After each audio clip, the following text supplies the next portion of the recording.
Alrighty. So, we are embarked in our survey of the New Testament, and we are well on our way through the Gospels. We have actually only covered about half of the Gospel content because Crucifixion Week takes so much of the Gospel's attention. Looking forward, this week we're doing the third year of Jesus' ministry here on earth. So we just got quizzed on the second year. Next week we're going to look at Crucifixion Week, and we'll go through that day by day. And that will help the Gospel accounts of that week fit together a little more smoothly. After that, on the 23rd, we will look at all the events between Jesus' resurrection and ascension, and that will actually begin covering some of the things in the book of Acts. And then Thanksgiving week, we will take off for class, and there is no memorization or meditation that week, but we do have readings assigned, so we keep our 7 chapters a week pace going. And then we'll come back on December 7th, Pearl Harbor Day. We'll look at the first part of the book of Acts. So that's what is looking coming up in the month ahead. Alright, so this is our whole list of all the New Testament books. Once again, since we're doing the life of Jesus, we are only looking at the first 4 gospel accounts. And when you're reading through those, you might want to make sure that handout that shows which year each chapter is covering is in there, so you can help make a little more sense of it first time through. Let's go ahead and dive into Jesus' third year of ministry. Now, his second year, we already saw in the Kahoot, Jesus' focus of ministry was in what location? Galilee. Third year of ministry, he's like herding cats. He's going everywhere and not hanging out in Galilee very much. Yes, everywhere. So he starts out actually heading up to Tyre and Sidon, which is outside of Judea, Galilee, the place where the Jews live proper. Tyre and Sidon are in another region entirely. He takes his disciples with him. This is a way that Jesus is avoiding crowds. While he's up there, he's met by a Canaanite woman whose daughter is oppressed by a demon, but this woman has faith for her daughter to be healed, asks Jesus to heal her daughter, and Jesus goes ahead and does that, even though he says that he was sent to the Jews and not to the Gentiles. And she persists, and because of her faith, her daughter is healed too. And I believe this is perhaps the only Gentile person that is healed by Jesus. Otherwise, only Jews were healed by him. What about the centurion's servant? Right, don't know the... Yeah, we don't know, but that's true. Yep, don't know what the nationality that would have been, but you're right, the centurion would have been Roman. Servant, But who the knows? servant could have been anything. Yep. Probably not even Ethiopian. Yeah. Could have been Ethiopian, you're right. Anyway, from Tyre and Sidon, Jesus skips over to the Decapolis. And this is the region across the Sea of Galilee. Jesus goes over there when he's trying to get out into the hinterland some. And he meets a deaf and mute man, a person who's both deaf and mute, heals this guy. Another crowd gathers, and this is where we have a second miraculous feeding. He had fed the 5,000 earlier by the Sea of Galilee, or the region of Galilee. This time he feeds 4,000. He has 7 loaves and a few small fish, and feeds plenty of people, and I believe they have 7 baskets of leftovers. And for a number of people, that's significant.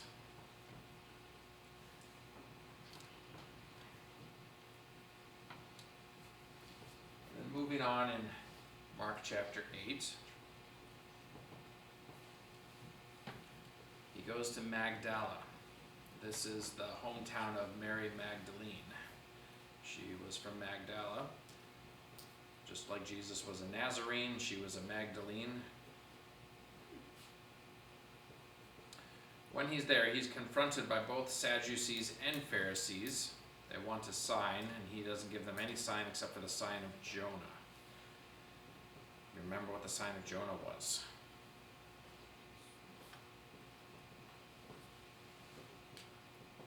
Ariana, what's the sign of Jonah? Well, Jonah was swallowed by the fish and in his belly for 3 days. Yep. And that was the sign foreshadowing Jesus dying and going into the belly of the earth for 3 days and then getting spit back up, resurrected. So that sign was left a little mysterious to them because they didn't know what that meant. Moving on from Magdala, he goes up to Bethsaida. Here he heals a blind man. And this is an interesting 2-step healing, where he heals the guy, says, "What do you see?" He says, "I see men walking around, they look like trees." And so then Jesus touches his eyes again, and then men look like men, not trees. And this is a fascinating account because no one until the 20th century had any idea what to make of this.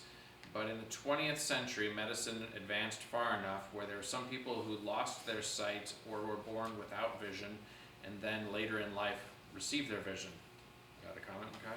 Yeah, we talked about this in psychology. Oh. If you were able to see before you were, if you were able to see in your younger years, in your formative years, and then you developed cataracts and then they removed them, you could see just normal because your brain had learned how to interpret the world. But if you were born like with cataracts and you got past those first 15 years, those first formative years where your brain learns a lot, if you get the cataracts removed at age 40, you can see stuff, but it'll take decades, at least years, for your brain to figure out what it's actually looking at. Yep. And so that's something that, psychology has figured out in just the last century, because we could do surgery to remove cataracts and people can get their vision late in life, that they're born blind. Well, that wasn't a thing back then, and so Jesus heals this guy first by removing whatever's blocking his vision, so then he can see, but he's old and he hasn't seen anything, so his mind can't interpret what he's seen. That's why he says he sees trees walking around it, or men that look like trees, because his brain can't interpret what he's seen. And so this actually testifies to the authenticity of the gospel accounts. They're recording things as they were experienced, and this was something that was unknown and confused and really just mysterious until the 20th century, and all of a sudden you realize this is a first century account of a healing that goes in 2 steps, showing the step of confusion and not being able to see, but the mind not being able to understand. And that is really rather significant as far as apologetics go, because we see we really have an authentic account of a true miraculous healing going on. So that is something you can't, what's the word I'm looking? You can't fake that. You can't fabricate it. Yep, you can't fabricate that kind of story. Because nobody even knew that was a possibility until just the last 50 years. So.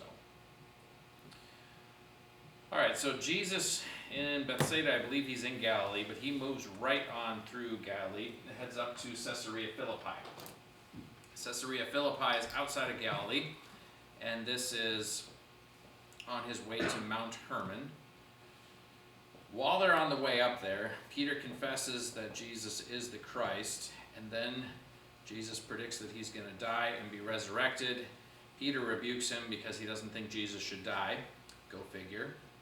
And then Jesus tells Peter, "Get behind me, Satan, because you have the things of men in mind, not the things of God." It's a reminder that our interpretation of what God should do is not always what God thinks he should do. And the funny thing is, God always decides he's God, not us. So he does his thing.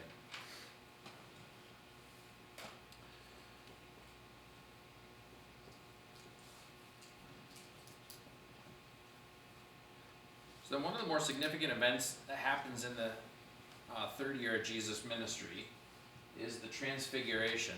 And there actually is another account of this in one of Peter's letters. I guess I should have highlighted that, because Peter makes a reference to the Transfiguration, either 1 Peter or 2 Peter. But Jesus takes just 3 of his 12 disciples up onto Mount Hermon, Peter, James, and John. Those 3 got to see and experience several things that the rest of them didn't. While they're up on Mount Hermon, Moses and Elijah appear. And the thing I've always wondered is how Peter, James, and John knew that was Moses and Elijah.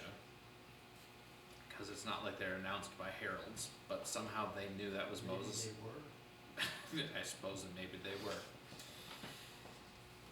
Peter thinks that this is absolutely amazing because how often do you get to have a conversation with Jesus, Elijah, and Moses? And there they are on Mount Hermon talking, the three of them. And so he says we should make or put up tents, one for each of the three of you, and we'll hang out here on the mountain.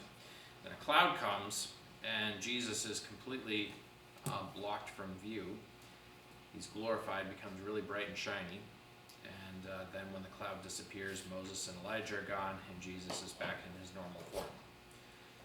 So that is called the transfiguration, because Jesus changes his form into a glorified body, which is not something he had done up to this point in his life. I believe that Jesus tells these three not to say anything about it until after he's risen from the dead. And I think if Jesus told me that, I would be questioning, what do you mean rising from the dead? Because they haven't figured out what's actually going to happen just yet. They don't say anything about it to the others. They rejoin the other disciples. Meanwhile, these 9 have been dealing with a demonized boy at the bottom of the mountain. A guy with a son who has seizures all the time. Comes to the disciples, and they're trying to drive out the demon. They're not able to drive the demon out. And so Jesus, when he comes back down the mountain, drives out the unclean spirit, and the boy stops having seizures. Jesus says this type of spirit can only be driven out with prayer and fasting. And you think Jesus hangs out at Mount Hermon very long then? He's moving again. He heads back down to Capernaum, and what is Capernaum? Another village on the lake. You can actually go visit this archaeological ruin. It was depopulated shortly after Jesus lived there, and you can go see first century Capernaum as it's been restored to the point. This is Jesus' hometown, so one of those buildings, a lot of those buildings Jesus walked around. Those are the streets he walked on, and he may have lived in one of those houses. So on the road, his disciples are having a conversation as to who's the greatest, and I think the 3 that went up on the mountain were probably trying to sort out among the 3 of them, which was the greatest of all the 12. But anyway, there's a big argument about this. Jesus corrects them in Capernaum and says, you need to be like a child to be the greatest. And he has this conversation with them at least 3 or 4 times through the course of his ministry here on earth. So he's in Capernaum for a little while. Another event that happens here is recorded in Matthew chapter 17. There's a temple tax, and Peter claims that Jesus pays the temple tax. Jesus has a conversation with Peter, sends him off fishing, catches a fish.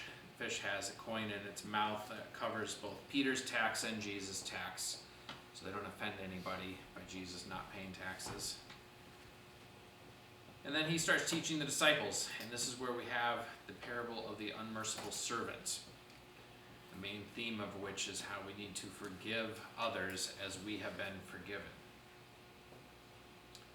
All about resolving conflict, and this is a parable that has a different form to it, that it's got 3 pivot points in the midst of it. 3 escalations.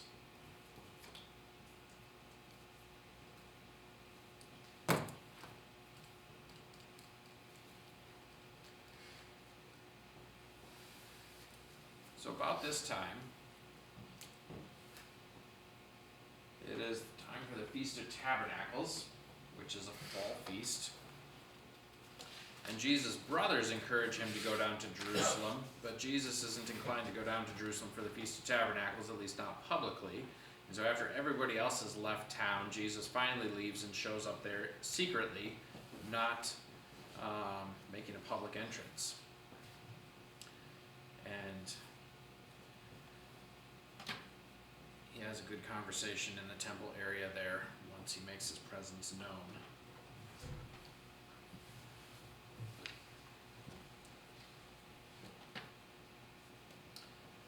But actually, we have a few stories here that happen before he even gets there. So on his way through Galilee, on the way down there, there's a woman in the synagogue who's crippled. He heals there, that woman, and then he ministers in several other towns and villages in Galilee on the way down there. Then Jesus takes the direct route down to Jerusalem this time, and so he goes through Samaria on his way down to Jerusalem.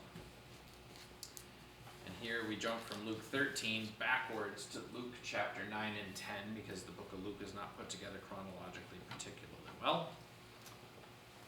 While they're in Samaria, James and John ask if they can call down fire from heaven to burn up one of the villages that treated them poorly. And they were trying to make themselves like Elijah, because Elijah called fire down from heaven once or twice. More than 3 twice. times, actually. Yep. 4 times. 4? And then the 3 groups, right? He only torched 2 of the 3 Oh, groups. okay. The 3rd group survived. Oh, you can get humbled. Yeah. And Humble yourself before prophets when they can call fire down from heaven. he probably saw a lot of Yeah, there's smoldering ruin a of lot of 100 men. burnt reasons Yeah. why. But that's in the Old Testament. So anyway, Jesus does not call fire down from heaven. He heals his 10 lepers along the way. And then he sends out 72. Now how do you suppose we go from 12 disciples up to 72? Each disciple brought 5 friends. Yeah, that would be the ratio. So Jesus had crowds following him earlier, and at this point in his 3rd year, he's got a large enough crowd of disciples that he can send 72 out in pairs. And so there were quite a few people that were along with him. Chosen. Nope. Matthias would have been one of them. Joseph, known as Barsabbas, would have been another one of them. And that is one of those things in The Chosen that doesn't come across, because paying an extra 60 extras would be a little expensive, I imagine. But in any case. Then a lot of character growth. Yep, the 72 get sent out and they're ministering, and this goes actually quite well. People are healed, demons are cast out, and Jesus tells them that he saw Satan fall like lightning from the sky, which nobody knows what that really fully means, but everybody with a pet doctrine about it has some decisive meaning for that verse. Wait, Jesus So, saw Satan Fall like lightning from heaven. Just stew on that for a while, but don't pontificate on it yet. I want you to say I know. Alright, then Jesus finally gets to Jerusalem for the Feast of Tabernacles. So he begins teaching, stays overnight on the Mount of Olives, and this is where the Garden of Gethsemane is, where they will spend a lot of time in 6 months, but this is still fall before he gets crucified. And John covers a lot of things that happen here in Jerusalem at this particular event, feast. So in John chapter 8, we have a passage where it shows how Jesus responds to a woman caught in adultery. And all the Pharisees who found her want to stone her to death, and Jesus says, "He who has no sin can cast the first stone." He is merciful to this woman and says, "I do not condemn you. Go and leave your life of sin." Then there's another man who's born blind, and Jesus provokes a fight by healing him on the Sabbath, which was really controversial.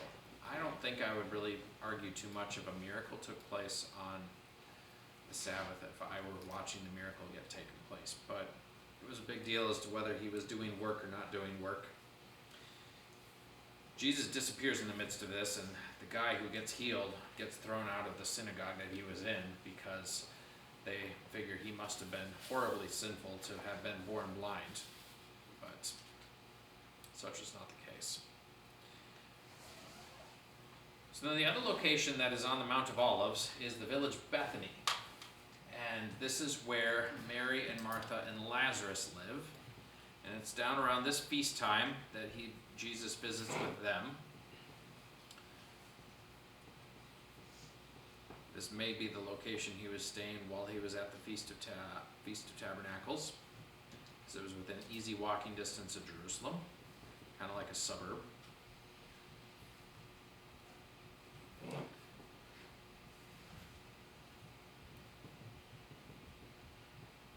Then we have a month or two where we don't actually know what Jesus was up to or where he was. We go from the Feast of Tabernacles, which is in September, October, to the Feast of Dedication, which is in December. This is Hanukkah, as we know it today. And Jesus is teaching in the temple again, and he says that I and the Father are one, and the Jews promptly try to stone him. Why do you suppose that comment would be a stoning offense? Will? Well, if you're not God and you say that, it's blasphemy. Right. But if you are God and you say that, then it's not actually blasphemy. So, Jesus is giving them a hint that he is actually God in the flesh, and they reject it, try to stone him.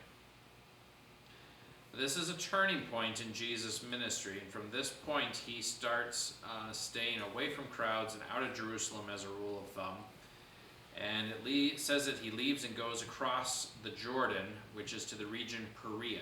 And if you use a concordance or Google it, you will never find Perea in the scriptures. That is an extra biblical geographical name, but Perea is the region across the Jordan, and that's where he hangs out for most of the next 4 months between December and April, the Passover.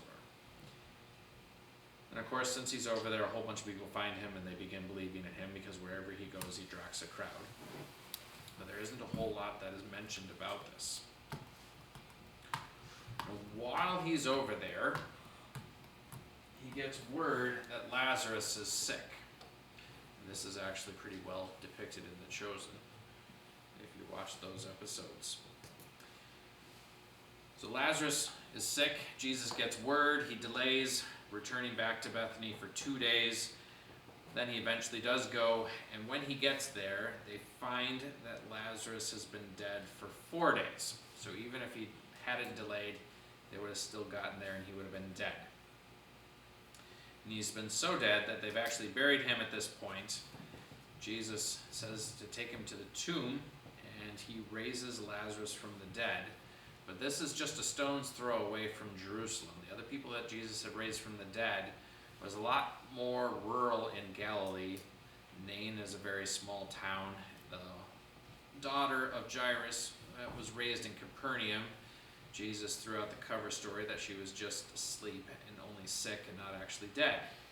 So this is a really high profile raising somebody from the dead. Micaiah.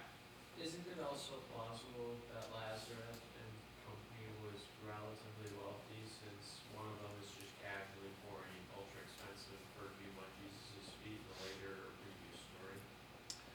Quite possibly. So this could be like, He's well known and word gets around. So this is the event that is also a turning point for the Sanhedrin, because up to this point they've kind of just been tolerating Jesus, letting him do his thing so long as he doesn't mess up anything with Rome. But from this point on, the Sanhedrin, which is the ruling council of the Jews, they start plotting to put him to death. And Jesus leaves, goes back over to Perea, to Ephraim in Perea, and hangs out over there for another month or two. And while he's over there, he is teaching his disciples. And this is a smaller group discussion, and so if you can imagine having 3 years with Jesus, the first 2 years are a lot of crowds and huge stadium-style events, and this is more of a small-scale personal retreat with Jesus over in Perea, and he's investing into his disciples, which are at least the 12, but probably a handful more than that, and maybe a good deal more. It could be closer to the 72 number, but this isn't the thousands and thousands that we've been seeing in Galilee. So there's a couple parables that come across here. One is the parable of the shrewd manager. Another one is the parable of the rich man and Lazarus, which we read in youth group this last Is week. that the same Lazarus that he just rose from the dead? Nope, it is not the same Lazarus. It's just one of those common names like Jobab, John, That's annoying. Tom, Dick, and Harry. Common name, so it's not the same Lazarus. That was all fictional in the parable. Just threw the name out there. Maybe he's just like, there's this dead guy Lazarus, and everybody's like, yeah, the Lazarus who was just dead. But that Lazarus was not poor, impoverished, and covered in sores, and dogs licking him and such like that. Lazarus actually may have been a rich man, but anyhow, Jesus then begins going to Jerusalem. This is late March in 33 AD. He predicts that he's going to die there. His disciples don't fully know what to make of that. James and John, the sons of Zebedee, at this point request to have a seat at his right and his left, which essentially are asking to be the second most powerful and the third most powerful people in the kingdom. Jesus tells them, you have no idea what you're asking for, which they didn't. And then he goes on to say, those seats are not for me to give away. Only the Father in heaven can choose who sits there. While he's entering Jericho, he heals 2 blind beggars that were on the side of the road. Some accounts have just one. Bartimaeus is the guy's name. Another account has 2. We see a few discrepancies in the gospel accounts because they all got slightly different versions of the same stories. He meets Zacchaeus in Jericho, and he was a tax collector, and just being in Jesus' presence is enough to get him to repent, and he says he's going to restore everything he's cheated everybody as a tax collector fourfold. Dude, wait a minute. That's like tax return on steroids. I know. The entire time Yep. Jericho was like, you cheated me. Yeah, for sure. So it was a good day in Jericho. Tells a parable of the minas at this time, which is very similar to the parable of the talents that comes across a few days later. Jericho is a town near the Jordan River, and they have to climb up out of the valley of the Jordan River to Jerusalem. And that road was known to be a very dangerous road. It's actually the road that is highlighted in the parable of the Good Samaritan. Everybody's like, oh yeah, that road. Jesus actually walks that road at this time. And he arrives in Bethany at the house of Mary, Martha, and Lazarus again. And this is on Saturday, March 28th in 33 AD. It is recorded in John chapter 12. And this is Mary, the sister of Lazarus and Martha, comes and anoints Jesus' feet.